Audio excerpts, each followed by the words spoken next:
Hello and welcome to Essence of Wonder, this time without Gadi Everin, normally with him. My name is Karen Castelletti, and we've got a great show for you today. We are going to be discussing something that I think comes up a lot in artistic communities and in fan communities, which is what to do about artists who are in some way problematic, either their work, their extracurricular activities, and we have got some great folks together to talk to you about this. I'm excited to introduce our guests. And you can, go ahead and turn on your camera as I go through. First, we have Ulysses Campbell. Ulysses is an actor, the host of An Evening with Discon 3, and the producer of Fantastic Forum. Hi, Ulysses. We've also got Stephen Llano. Oh God, am I pronouncing that right, Stephen? Okay, thank you. Stephen is a professor of rhetoric, communication, and theater at St. John's University. He studies the theory, criticism, and pedagogy of debate, and is a well-known and popular lecturer on debate and rhetoric. We've got Djèlí Clark, who is the Nebula and Locus Best Short Story winner for The Secret Lives of the Nine Negro Teeth of George Washington, and the Nebula and Hugo winner for Best Novella for The Haunting of Tramcar 015. A couple of these faces have made appearances in our show before. And then one of our showrunners, Alan Bond, who is a former high school math teacher and AV tech, longtime con runner from the Pacific Northwest, and currently busy with the planning of a virtual NorwestCon in 2 weeks. So thank you all so much for being with us. Yeah, thanks for having us. Yeah, thank you. Thank you. Of course. So it was when we were starting in yesterday to prep for the show, I had to stop us from having the conversation itself, because I think there are a lot of thoughts about this topic. And it's something that we all care a lot about. And so I'm just gonna, open with, I think just by going straight for sort of the big, $65,000 question. To what extent do you think we should associate art with its artists? And Stephen, do you want to jump in first? I will, to the extent that we can just keep it flowing, I'll just make it a bit of a free for all, but I'll just call on people. Sure. I'll go first at someone. Yeah, I think it's I think that's the question of, I don't know if that's like it's a huge question, but that might also be the question of understanding or appreciating art itself. So I'd like to start there, is that when you encounter art, you're like, okay, how do I understand this thing? What's my role? What's the artist's role? What's the art's role? And then you start to wonder about what the thing is that you're apprehending, and where it came from, what it's made out of, all of these things. This is why, like, when you go to the museum, which is something I used to be allowed to do in this other world that we haven't been in for about a year or so, when you get used to go to museums and look at things or shows, I'd say, you see all the people gathered around the little descriptor rather than the art. You have this big canvas hanging there. You have this little descriptor. But when it comes to writing, or when it comes to novels, and I know all of us here are big fans of fantasy, science fiction, and things like that, or we wouldn't be here. That's a pretty controversial point, because I think science fiction and fantasy are oftentimes very overtly political. And the authors sometimes get in trouble for saying their political views apart. So the question is, do we want to? I would say the question for me is, do we want to, and under what conditions do we want to associate the art with the artist? And it's a very old concern. Mm-hmm. One of my favorite places to start talking about this is with Plato. And Plato wrote many things, but he wrote this dialogue called Phaedrus. And in Phaedrus, he warns his friend, his student. It's all very unclear in ancient Athens what this relationship is. He warns him against writing. Writing is somewhat bad. It's better to speak, because if you write, the text runs away from you. And when it's inquired as to its essence or its origin or its existence, all it can do is repeat itself, because its father is not there. And you can't get much. He's like, it's like painting. The figures look lifelike, but if you ask them a question, they just stand there. So Socrates saw this, through Plato's view, as an inferior form of understanding.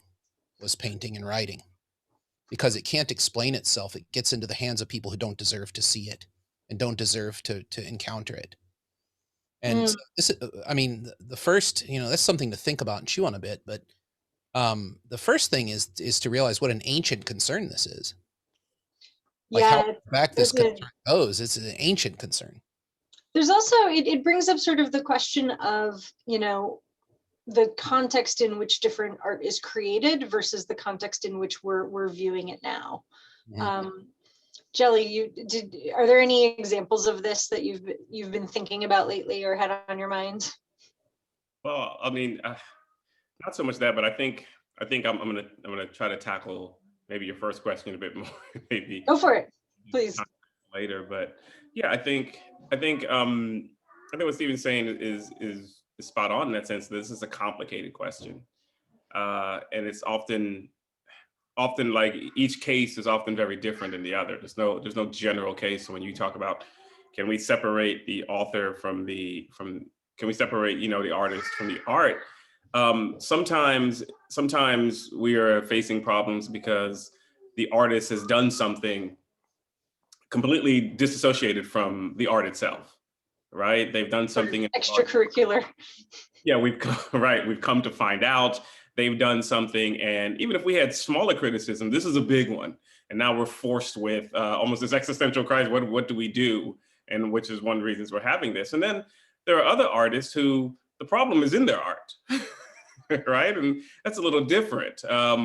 Who they are has very much seeped into their art, and sometimes finding out they're this way, sometimes it's an aha moment. Like sometimes we're like, yeah, I always thought there was a problem there, or I found this problematic. And so there are differences there, right? Sometimes the art is the artist, right? They are or at least the problems we're having are very much associated, and sometimes they're not. And so I always say that each of these things it's never blanket. It's often each one we're talking about each particular issue, and I think we have to take them as that. I don't know that we can just say blanketly, this is X or this is Y. It's complicated.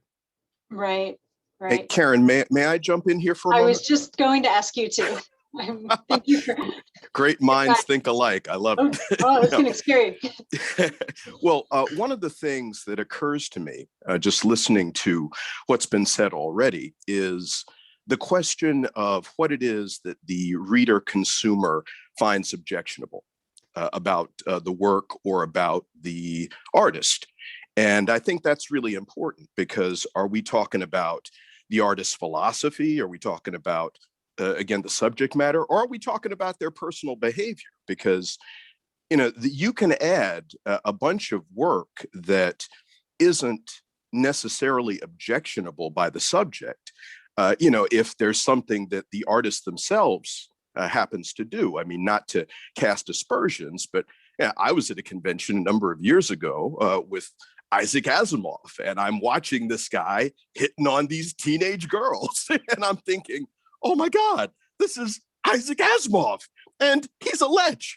And so, it sort of asks that question, because if you look at the artists as people, there's all sorts of questionable kinds of things that individuals do that doesn't necessarily, I mean, the work itself might be great, but the artists might be found wanting. And if that is ultimately going to diminish the reader consumer's enjoyment of the work, I mean, I appreciate whatever somebody's feeling is, but sometimes it's better, if you're going to enjoy the work, to kind of take a step back and say, you know what, I have to divorce this artist's behavior or their politics or their activism, from it, assuming that is that the person isn't like a super activist. I mean, because I look at, say, an L. Ron Hubbard, and there's just no way. It's like, I'm sorry,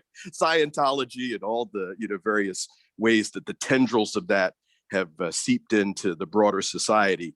I can't excuse that away. That's a very good point. Yeah. That for all that there are these controversies, there are some that it seems like have been somewhat largely decided by just over. Ellen. Yeah, if I can hop in. I really feel like that question of what to do is complicated by whether the person is alive or dead. Because a lot of reading and purchasing someone's work and reading it isn't just about the enjoyment of the work itself. It's about the financial support of the person. And if you have an issue with something they've done, or that they're a lech, or that they abuse their kids, or that they have political stances that harm people, you want to make sure that how you're spending your money, since there's so many artists out there that are worthy of that money, that you want to be spending that financial money in a way that supports your views and how you want the writers of science fiction to act. And so I think that there's a secondary question, not just of enjoying the work, but of when is it okay to enjoy the work of someone who you completely don't want to support financially. Right. So really sort of talking about the context of what supporting art means. And I was going to say, I'll add one more to that while we're adding these caveats. I'm sorry to break in there, Karen. Please all break in. Please break in. No more apologizing for breaking in. Please come in. To perhaps keep in mind is sometimes if we're talking about objectionable material, how close are you to the subject that is objectionable, right? I think, for instance, what Ulysses was saying and seeing Isaac, I don't want that image in my head anymore, but there you put it there. Isaac Asimov, reportedly, I'm going to say reportedly by Ulysses, hitting on teenage girls at a conference, right? That might be like, that I think like Ulysses, you're like, wow, that goes through that. But how different is that for someone who may have suffered abuse, right, of that nature? How different. So I often think about, there are times that I can be a bit removed and still enjoy the work, but I often know it's often a privileged situation I'm in that I'm not on the receiving end of, let's say, J.K. Rowling. I'm not on the receiving end of what's happening, right? And therefore, I can put a bit of a buffer, even if I have empathy and I say what she's done is wrong, there's a difference there. And so of a transgendered person saying, I can still enjoy this work, right? It's going to be problematic. And I'll give an example. I used to love Seinfeld, right? I was a huge Seinfeld fan. One of my good friends, we were Seinfeld fiends. We knew like every line. And then everyone knows what happened in an improv with the actor who does Kramer. Michael Richards. Yeah. Yeah, and we have not watched Seinfeld since. And we were talking about this the other day. And it's not that we made a conscious decision. We didn't get together and organize and say, I'm not watching that show anymore. It just fell off our radar. It's like almost organically fell off our radar until we didn't even notice that we have not. We didn't watch syndication. We just didn't. We don't even do the same jokes that we used to. It's just something that almost subconsciously we moved away from it, right? And like, I think, like Alan said, we just supported all the other TV shows, everything out there. Yeah. But again, there are these ways that if you are on the receiving end of this, it's sometimes much harder to enjoy the work in the same way. Yeah, I really, one of the things that I think prompted Gadi and I to want to do a show on this was me talking about my feelings about Orson Scott Card and Ender's Game, which is always a big one that sort of comes up, because Ender's Game was like an important book in my childhood. Like I actually credit a lot, like that series, not just the first book, but with actually sort of teaching me real and important lessons to me about empathy. Like several times, they pull these large book scale reversals of, these are the faceless, nameless bad guys. And then if only we'd understood them better, we could have, reached a very different peace with them. And, were we the bad guys? Is this thing that flips several times in the book. And I was, 12 when I read it, and it was sort of an important age when I didn't think I could be wrong about anything. And he just really got me, where I was sure I was the good guy. And then I was like, oh God. And I applied that lesson to so many things in my life. Like I learned a solid chunk of my empathy from Orson Scott Card. I'm also queer, and hearing a lot of his views now, I'm like, man, like I struggle to to understand this with how I should feel about this person's art, because I still think if I give it to a 12-year-old, it'll teach them good lessons. But I don't think that, you know, going on to be a particular fan of him as a human, like I just sort of struggle to understand how this art could come out of this person. And that was really where this show sort of came together from, was mulling over that. Ulysses, you had a reaction when I mentioned. Oh yeah, well, Orson Scott Card is you know, because I made some notes in preparation for this show, and Orson Scott Card was one of the artists that I had jotted down the name of, because similarly, I was profoundly affected by his work, and so very disappointed at some of the choices that he made subsequent to its publication. And I was going to mention, this is actually another factor, the prominence of any particular work. I mean, J.K. Rowling was another name that came up, and you know that you know, Harry Potter stuff has just permeated every aspect of our, you know, popular culture now. And so for somebody like that, who is whose work is relatively well regarded, to take such an incredibly objectionable stand when it I mean, frankly, a stand that I don't think is going to stand the test of time. I mean, ultimately, she's going to be one of the people who's on the wrong side of history with this.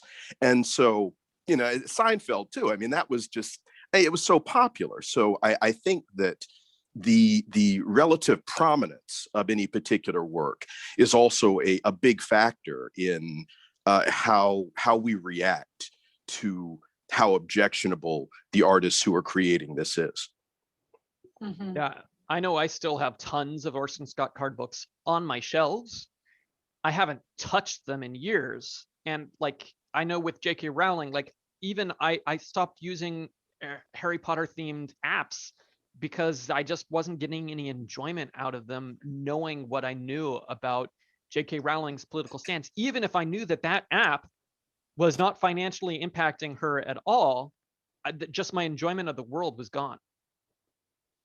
I mean, do you think there's an element of that where you worry? I think this is how I feel about it, that Harry Potter was so ubiquitous that it was one of the few sort of series you could talk to even kind of non-readers about. And there aren't, you know, a lot of my friends are friends who read the same things I do and like to talk about them. And just because it hit everyone, you know, I could talk to people outside of fandoms and they knew what Hufflepuffs were and, you know, had opinions on these things. And now I kind of worry that if I bring it up to them, that in some way I'm, you know, I might even be hurting them by, you know, I worry about the tacit support of kind of hurtful ideas.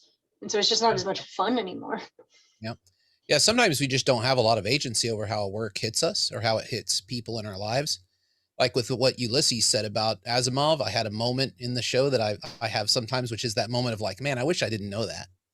Yeah. You have that moment. I just had one thanks to Ulysses there.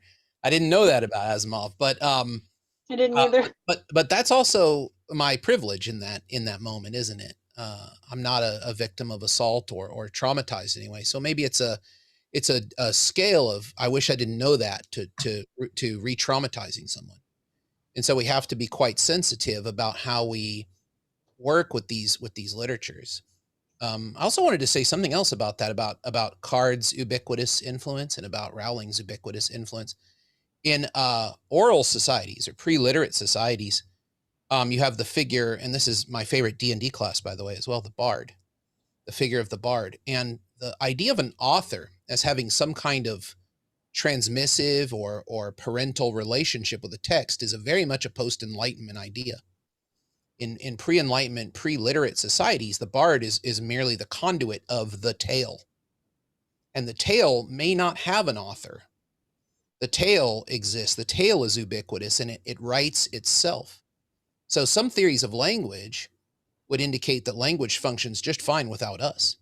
We are merely conduits of that language. There is not a highly formed individual self prior to the utterance, I am here and this is what I believe. One constitutes oneself through speech, is one theory, or one constitutes the self through writing. So if you think of it as not being you and the author, and the work as being some emanation of the author, but you give the work some kind of subjectivity, then that might help you deal with it as well, as to think in terms of, is the Harry Potter universe hers to control? Or does it belong to all of us in some way? And I think it's a very interesting question. I don't think any reaction is illegitimate, but I think we do have to be careful of tyrannically imposing the author as some kind of figure who has some kind of special interpretive control over the work. And Lord knows that the sheer volume of fan fiction written in the Harry Potter universe like far dwarfs the actual content of the usual universe. And that, you know, brings up the question of sort of like how copyright affects this, you know, and, you know, the copyright law is somewhat a character here, versus the Bard's Tale, where, you know, somebody is sort of allowed to officially write it and others write it on AO3. Yeah. I think that's what I was talking about. No, go ahead, Ulysses. I'm sorry, Alan. You first, please. That's what I was talking about in terms of financial. Like with Harry Potter, the movies, I'm fine watching those because I know that there is so many creatives that I have positions that I do agree with and positions that I support that are being supported by that work. But the book, I can't do anymore because I know that the financial support from the book is going directly to the publisher and the author, and not nearly as many intermediaries that have differing positions. And so that degree of financial support, which gets at that copyright, like who's benefiting from my supporting this work? If I'm sharing this work, who benefits? That's where it gets at it. And unfortunately, we're not in the era of the Bard, because if it was just the person that read the book, if that's who I'm financially supporting, that's a whole different story than if I'm buying a book, spending money on it, and is financially supporting an author.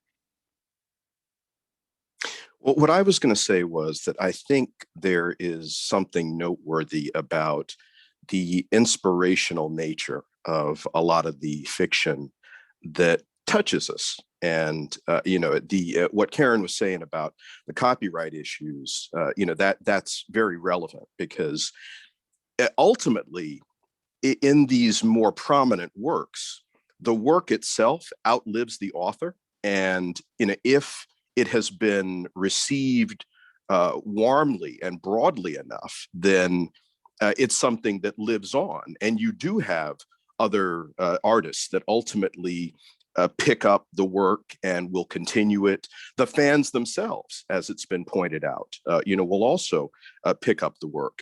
The other point that I'd wanted to make, well, it's not really a point, it's sort of a question about any degree of responsibility that we as readers and consumers have of this work. Because what I'm hearing from the various panelists and the host here is a certain sense that we do have an obligation or a responsibility based on our evaluation of the artist or the work itself, either to promote this or to not, or if it says something that we feel is morally objectionable, to publicly challenge it and try and give some pushback.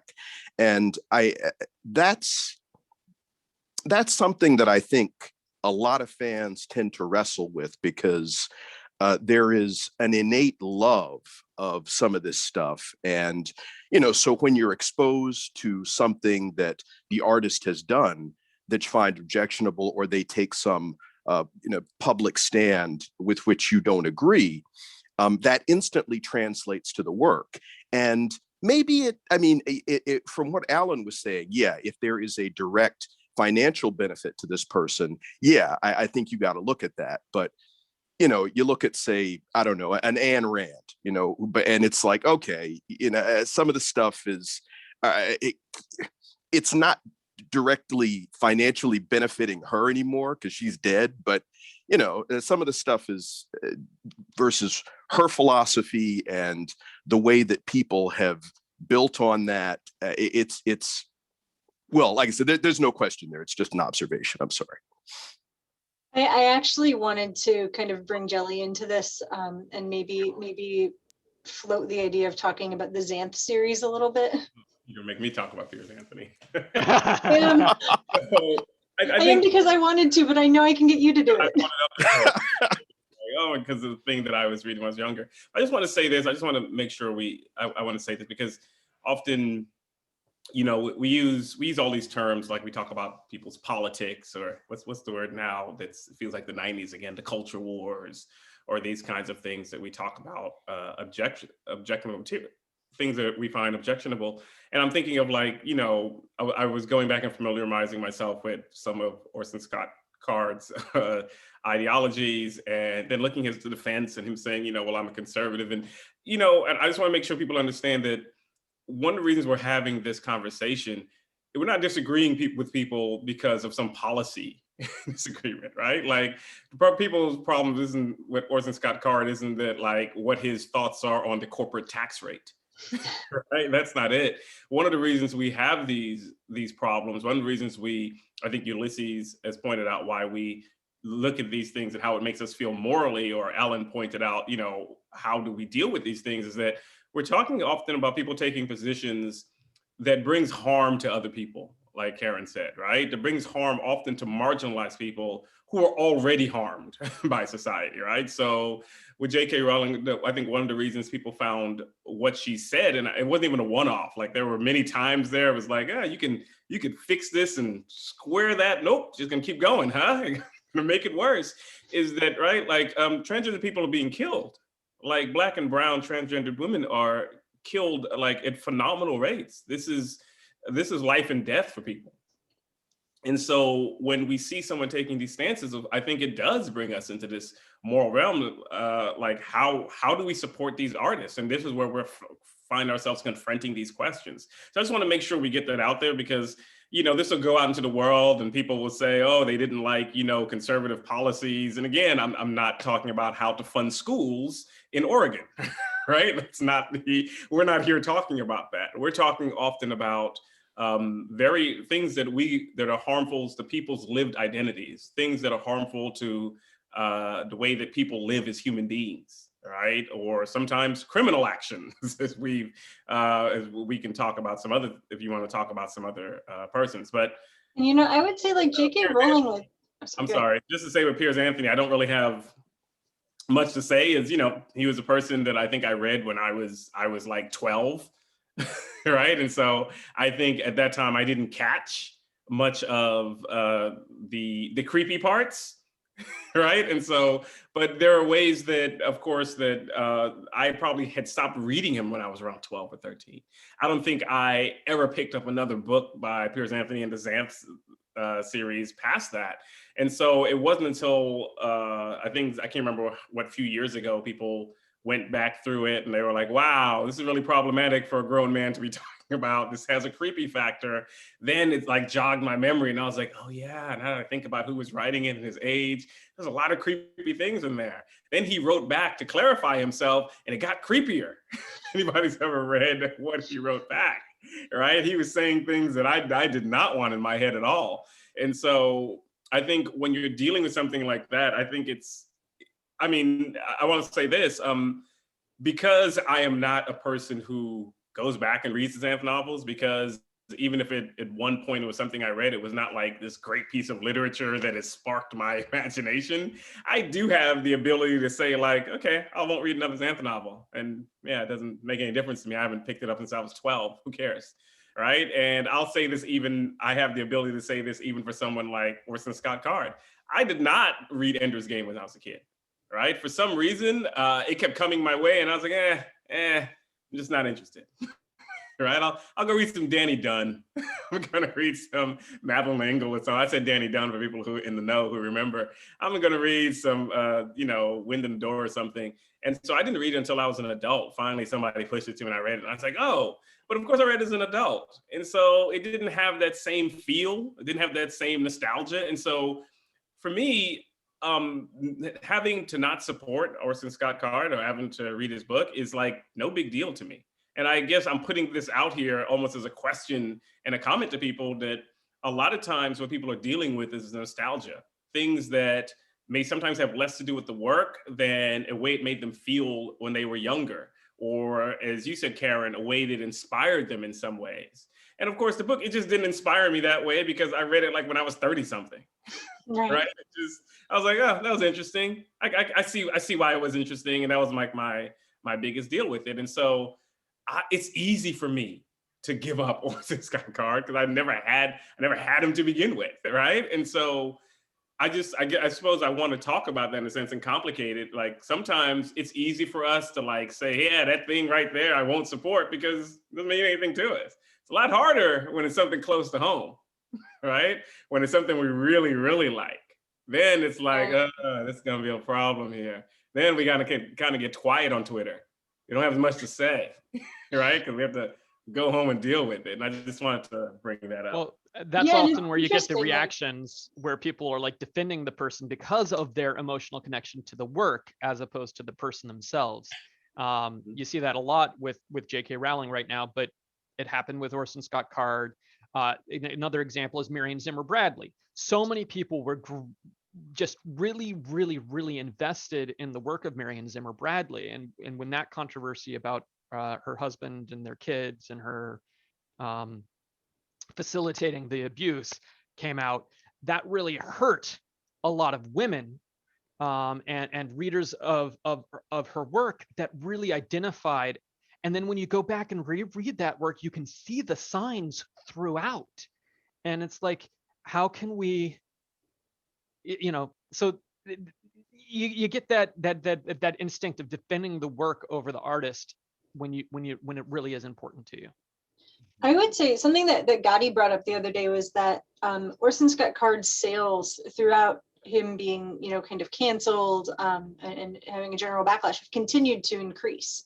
And if you, look on reader boards, Goodreads, his work is at the very top of, if you post on Reddit, our fantasy, I'm looking for new fantasy, like you will always be recommended Ender's Game very quickly. And I actually, of some of the authors we've talked about, like I've gone back and read it again as an adult. I'd heard that people who read it when they're young think it's an action adventure story and identify with Ender, and that people who read it as an adult think it's a tragedy and like, look what they did to this poor kid. And I've now had both experiences. And I have to say, I really cannot find, and I've read all of them, like he's still writing them, he's still writing in this world. Like I really don't think that his views are bleeding into the world. And I think his art can kind of stand on its own. And I think it seems to me like the community is somewhat voted in that they continue to recommend his books, but I don't see him getting invited to many podcasts or conventions anymore, that he seems somewhat like separable from his work. Personally, Alan, I actually stopped watching the Harry Potter movies, the Fantastic Beasts and Where to Find Them, specifically because I'd given J.K. Rowling a lot of credit for tweeting, Dumbledore's gay at some point. And was like, wow, what a great backstory. Well, clearly we'll get to see that in these movies in real time because, the bad guy is his big lover that you said was the big romance of his life. And when they sort of she wouldn't full-chestedly stand behind that and put that in the movies, I was like, they're just saying this. They want my dollars, but they're never gonna, like, they're not actually going to show representation. They're going to hide it in the margins. And that was just like, that's where it sort of became disappointing to me to not even want to watch the movies. There's so much content now where that stuff is front and center, and that stuff is part of the content right there in front of you. The representation is there. There's so many writers from these identities, both queer and minorities, who are getting the space to publish their novels before a large audience now. There's no reason to support people who don't meet just simple ethical standards anymore. I've got a sneaking suspicion. I don't have any actual empirical evidence, but because Karen, what you were saying about Orson Scott Card's work having not necessarily suffered as a result of his views, I've been honestly very surprised at the number of people that I have encountered in the science fiction and fantasy world who have these diametrically opposed political beliefs to those that I hold. And I think that sometimes some of the subject matter attracts some of these people. I think that when a J.K. Rowling or a Orson Scott Card opens their mouth and says certain things, I think that there is a community that embraces that and wants to promote the artists and the work because of it.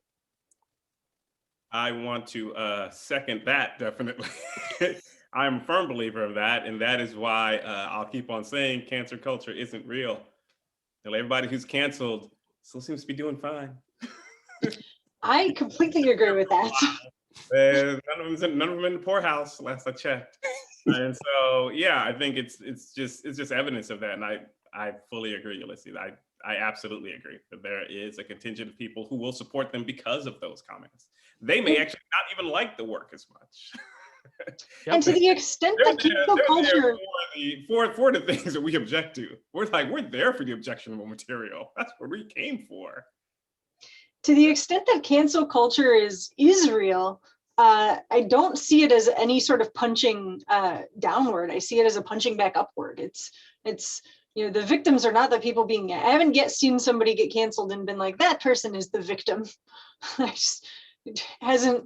That has not been the lens that seemed to fit for me. It's been like, man, people are, you're in some position of power and are kind of punching out at some other group and people are upset about it. Like, that seems pretty fair to me.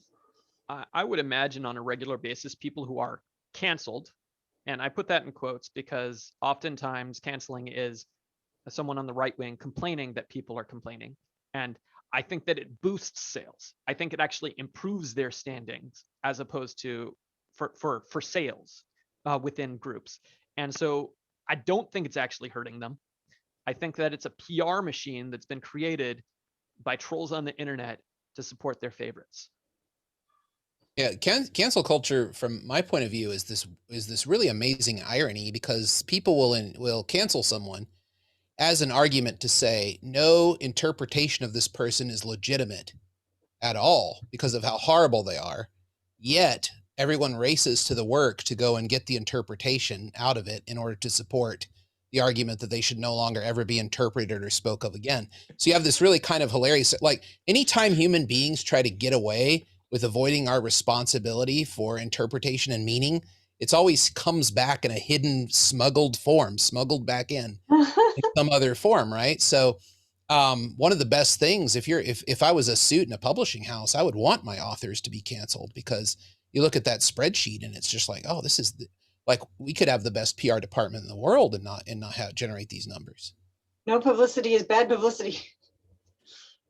And isn't that a sad commentary on where we are socially and culturally? I mean, in a lot of ways, I feel like we're well on our way to this dystopian future that's been presented in so much of the science fiction and fantasy work that we enjoy. Yes, Dr. Seuss with racist tropes will be our new Constitution founding document. I do think I agree with Ulysses. I think like that all the time. Oh, sorry. I didn't mean. No, I'm sorry. Go ahead. No, but I agree with Ulysses on that. I feel that the dystopian thing all the time, but sometimes the solution might be in the works if we think about the works as having their own voice, which is sort of kind of what I was trying to talk about earlier. So there's the author, the work, and the readers and the community. And if you think about the work as speaking its own sort of truth or its own sort of message, there might be solutions to the bad politics or the horrific attitude of the author within their own words, because my belief is once the book is out there, it's no longer their own words. It's speaking itself in this kind of weird way. I don't want to get all postmodern on everybody, but it sort of has its own voice and its own. So if we start thinking like that, then all of these things are in play, which is the ideal world for me, is that instead of canceling someone, we should be like, here's something you should know about this person before you read this book, or maybe read this book and then I'm going to tell you something you wish you didn't know, or what have you, because you can't read the same book twice. You can't see the same film twice. It's unfortunate. And the context is always changing. We live in a contingent world. We are always growing and changing ourselves. Our best thought of a year ago is laughable to us today. And that's something I think to celebrate. And I think taking responsibility that we are the arbiters and creators of meaning is scary. And it's a hell of a lot of responsibility. And we would like to avoid it. And I think cancel culture and other things like that, other kinds of interpretive moves, interpretive, non-interpretive moves like that, are ways of trying to avoid that responsibility, because nobody wants that kind of weight on them. But that's what being human is, at least for me. I'd like to associate myself with Stephen's remarks. And Karen, I didn't mean to step on you here, but because I think the influence of the work is so important. And because I look at the way that I've reacted to some of the things that I've read, and how I've reacted to it as a younger person, and then if I revisit it when I get older, what my reaction is then, given that I have changed and my interpretation of the work has changed. And I think so much of where we go as a civilization is going to be contingent on how pliable we are, how willing we are to look at the work and to look at society and make a determination about what is going to benefit people rather than maybe what we hold in our hearts. I'm when I mentioned how J.K. Rowling's attitudes are not going to stand the test of time.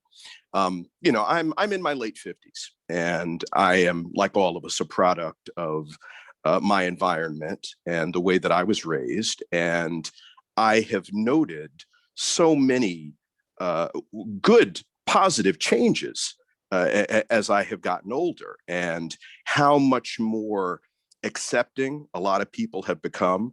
And that's part of the reason that I had to adjust my own beliefs, because I have not necessarily always been somebody who has been on the right side of certain issues. But I've also recognized checking my own beliefs that sometimes, hey, something?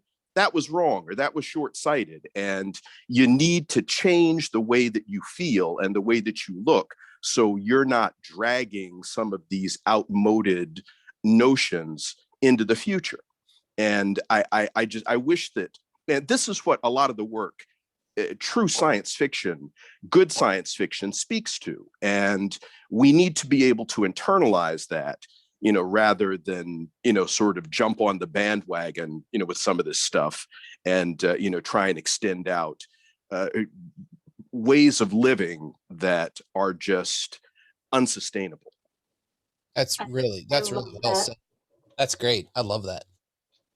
I was going to ask you guys, kind of on this topic, like, what is something that you still either read or recommend where you have some reservations about either the art or the artist? Is there an example of a work that you sort of have that relationship with, where you've still recommended it to someone even though you're like, here's some caveats?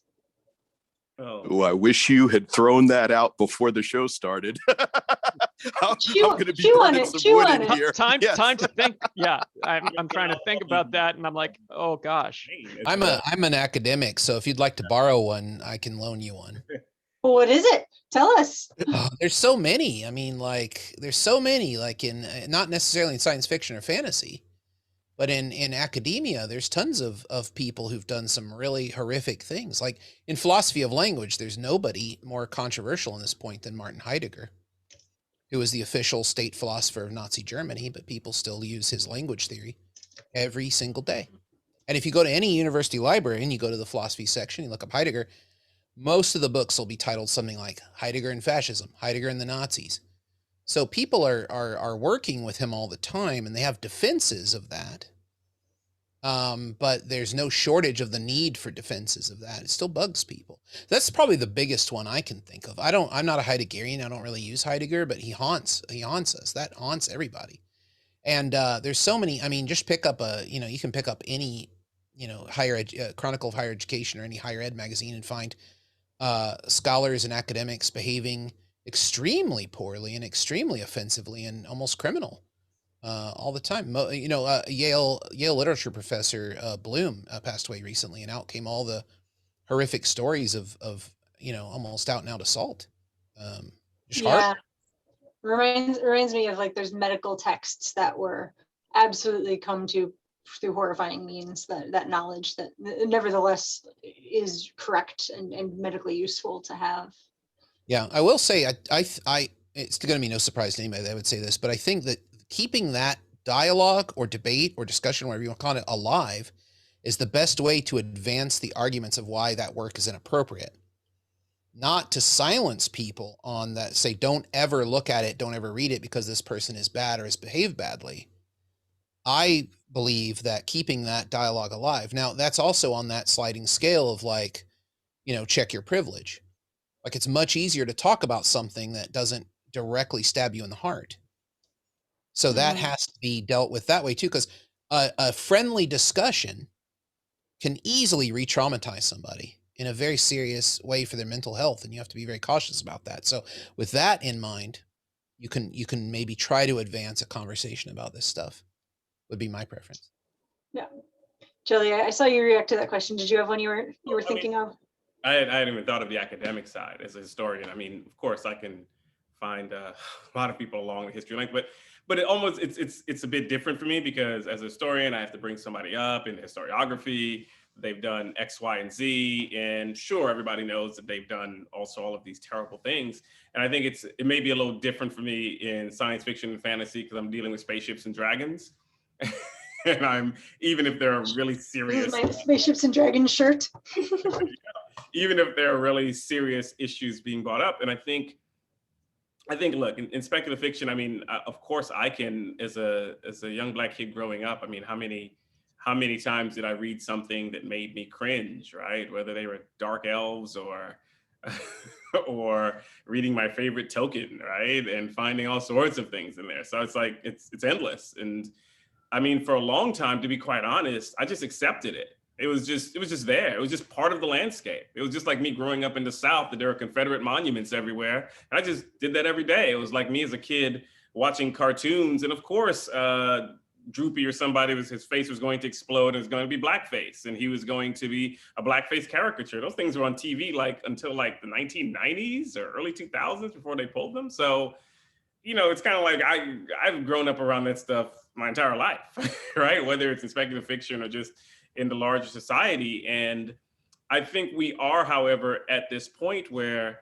there are people who are saying, look, I'm not going to put up with it, right? And I think that's perhaps what's a little different than the past. And I think it's one of the reasons we're having this conversation.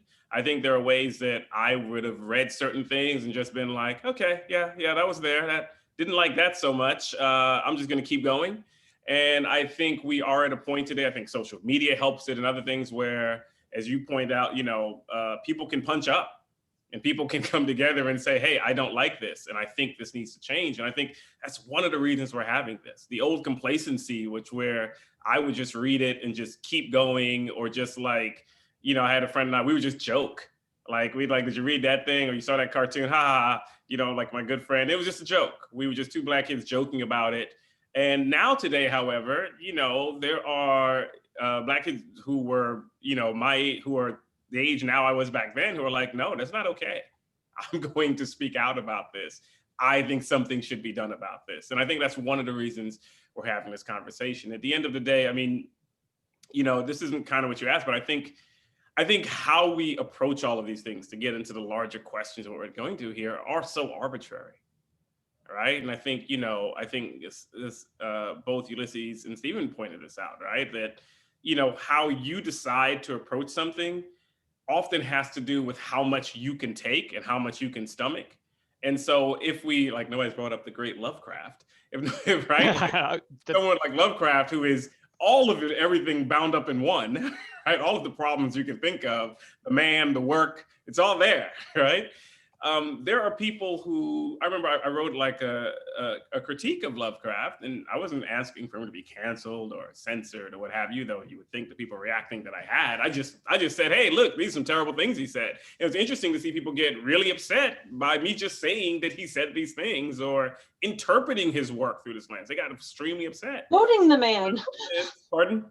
You're like, I'm just quoting the man. And I'm just quoting the man. I'm just talking about it. In fact, I just say this, I'm on some list that they've created of people who want to censor Lovecraft because I wrote that. And I just find it funny. I said, like, I didn't even try to censor him. I didn't call for anything. I just said he said these things, which is really telling to me that it wasn't that you thought I was going to cancel him or censor him as if I have some power to stop Lovecraft's work from getting into the universe. But you just didn't like the fact that I said anything negative about him at all. That was the crime, right? You didn't want to hear that at all. And so, you know, I just came to understand, like, people ask, like, do you read Lovecraft? I said, no, he's too wordy, but I don't have time to read all that, his overwriting self. Come on. I said, but I've picked up a few things and I've looked at these things or the other, but there are people I know who have, after they've read some of the things that I've pointed out about Lovecraft or others, they say, I'm not reading any of that. And I said, you know what? That's fine. At the same point in which I'm not censoring him or trying to cancel him in any way, it's not my job to say, you have to read him. If you don't read him, you've lost something. No, you haven't. You've gone on to live the rest of your life. Right? And so it sometimes comes both ways, where when someone says they don't want to engage in these things because, you know, like Stephen says, it stabs them in the heart, there's often this push where, like, no, you've got to. And, you know, you'll see somebody like, well, you're limiting yourself because your emotions or what have you. No. It is up to people, I think, each individual, how we arbitrarily deal with these things. And people are going to deal with them differently, right? Alan said, like, you still watch Harry Potter films, and many times so do I. But, you know, Karen has pointed out that she does not, right? And there are going to be these dichotomies. I'm probably not going to see that Beast thing either. And that was more so because of the last movie than anything. And the rest that she's written has really just put the icing on the cake for that. But yeah, I think it's fine. It's fine with me if you do it. We approach these things arbitrarily. And I think that how we do so often has so much to do with how close we are to it. Sometimes it's a matter of empathy, and sometimes it's simply a matter of how much we're going to take. And there are things that people love and they engage in, and I watch them engaging in it, and I say, I'm not going to be part of that. Right? I don't often step in, however, and say, like, hey, I'm not going to be part of it because of this, and you shouldn't either. I don't think a whole lot of people do that, actually. I think often it's people simply saying that they're not that gets people riled up. Right? And so I think that if we were to talk about a reversal of cancel culture, I don't think we can force people to engage in things if they say they do not want to engage in them. I think we have to respect their wishes, right? To not bother to do this and to not engage with it.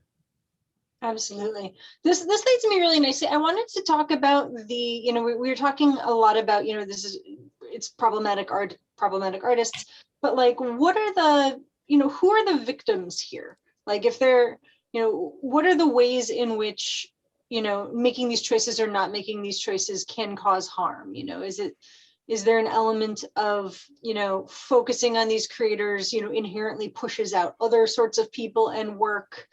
What exactly is the harm as you see it, and who's being harmed, so that we can sort of talk about how we can offset those. I think this sort of gets at what I wasn't able to say. Like, I can't think of a book that I wanted to share that I could think of as having a problematic author or problematic content, because I feel like sharing those implicitly tells the person I'm sharing that with something about my beliefs and what I believe should be supported in the world. And unless I'm building a caveat, going back to Harry Potter, I don't promote it, but my kids are still into it. And that's why I watch, and it's the original series, not the Fantastic Beasts stuff, because whatever. But I've cast a pal over that one. I mean, we paid for these things long ago. We're not buying them new. My kids are still into them. I'd have the conversations with my kids about what happened. I've forgotten where I was, but basically I'm going to go back to economics, that economics and signaling what your beliefs are is really what sharing what you think is valuable to others is. So if you're promoting or reading or sharing that you just read this work and you thought it was really good, to someone else, and they then go and read it and support the author and maybe internalize some of the philosophy or racism or sexism or whatever that's in the book or the work, that feels like I am then responsible for promoting those kinds of worldviews out into the world.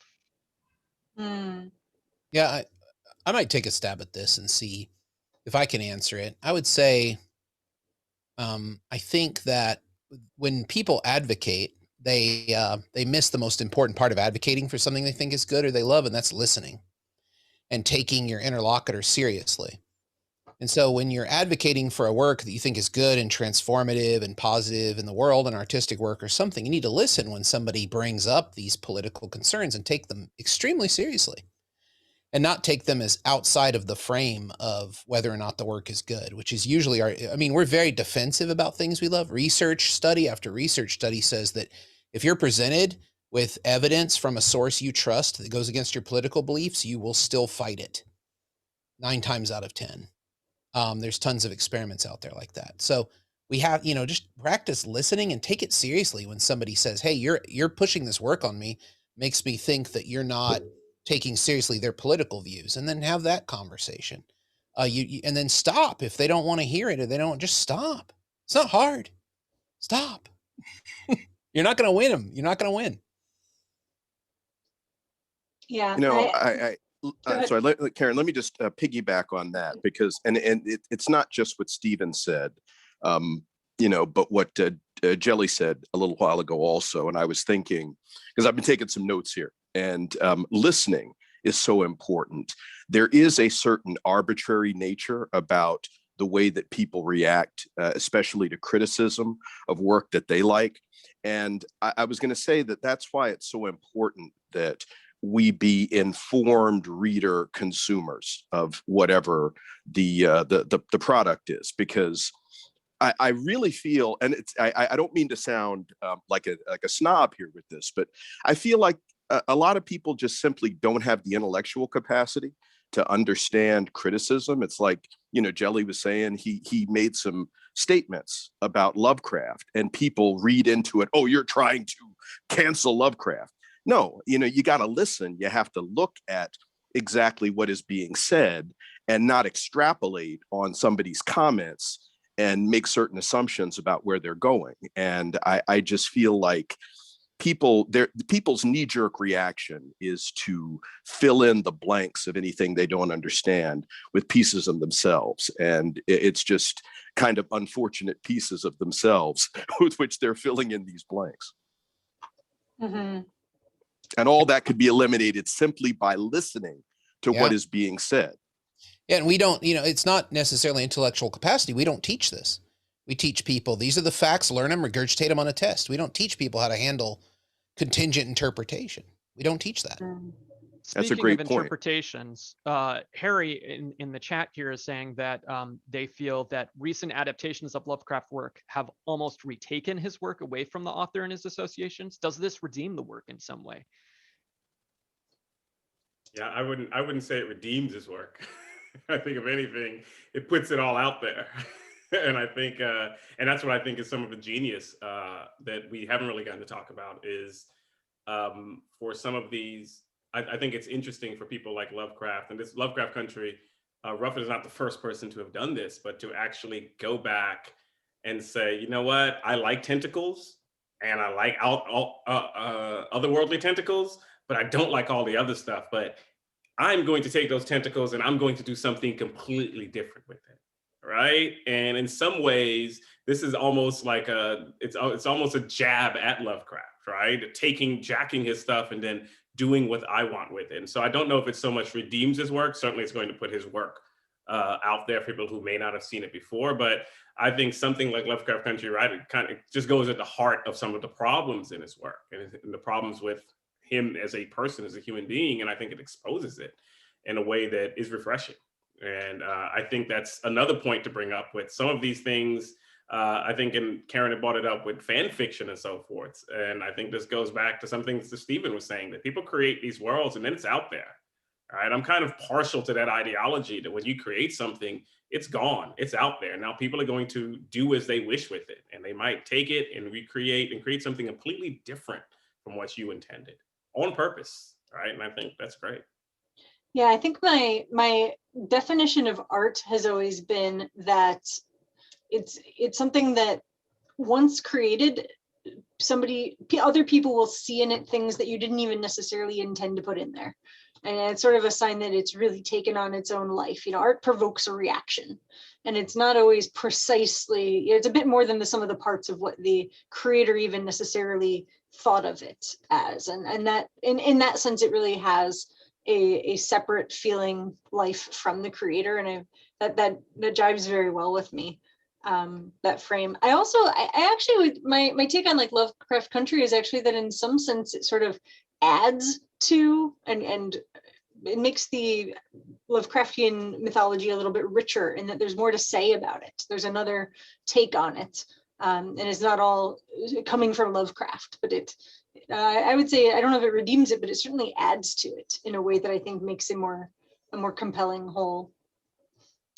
I think Lovecraft Country sort of encapsulates this whole discussion in a way, because it's taking a problematic author and looking at that work and taking that work as a lens on our society, because Lovecraft was not alone in his belief structure, in the way that he thought that was normal. And Lovecraft Country basically shows us how normal that thought process was for a large part of our society, and questions whether that is really the way that it should have been, and helps us see the problems in our society today. And that really takes it forward. It really takes that work and really illustrates exactly how to approach a problematic work and how to make it work in the world today. Yeah, that's super. Instead of redemption, maybe it's like taking the author to task with their own work might be the way to get quote unquote redemption. I mean, it does redemption still strikes me as as not the best word in that, but taking the author to task with the limits of their own world, that's beautiful. Yeah. And it's not just the author, it's the whole of society. Yeah, because the author's not, they're not by themselves. Like the idea of a self-contained little individual producing work is just not a very good theory to operate from. Yeah. Well, we're getting close to the end of our time, so I wanted to just offer the floor for a moment to anyone who wanted to make any kind of last comments in summary.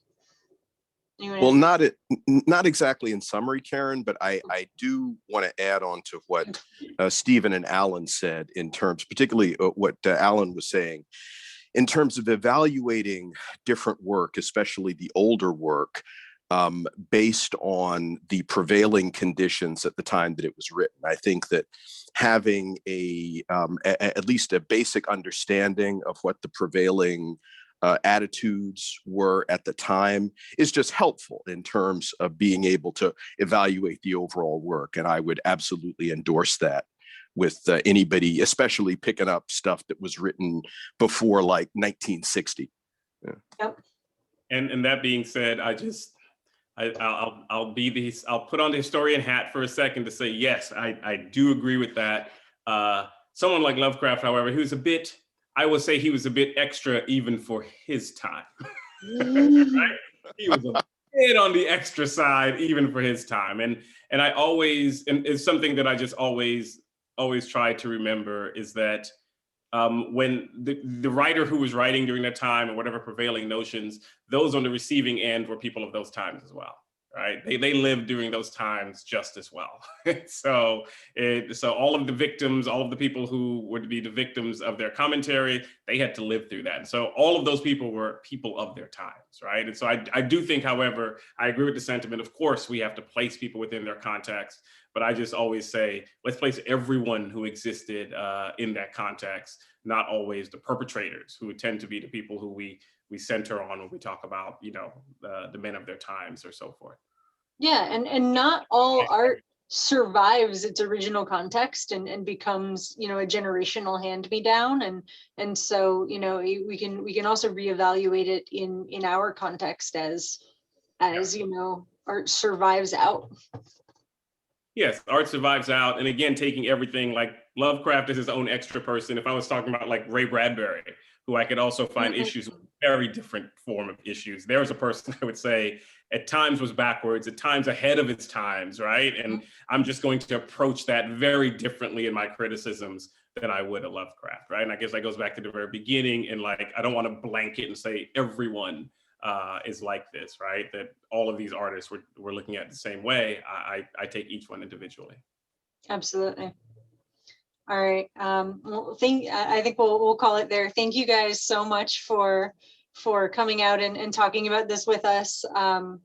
I enjoy many of your art, and loved having this conversation with you guys. And Alan, thank you for coming out. Alan has been working on our show for a long time. It's nice to have you on camera with us. And thank you all very much for joining us. This is Essence of Wonder without Gadi Everin. Thank you. And I do want to remind people who are watching us that we do stream to Facebook and YouTube and Twitch, and I think Clubhouse as well. And so if you want to go to those places and like us and watch us there, that's great. And if you're watching us there, thank you. Like and subscribe, all of that stuff.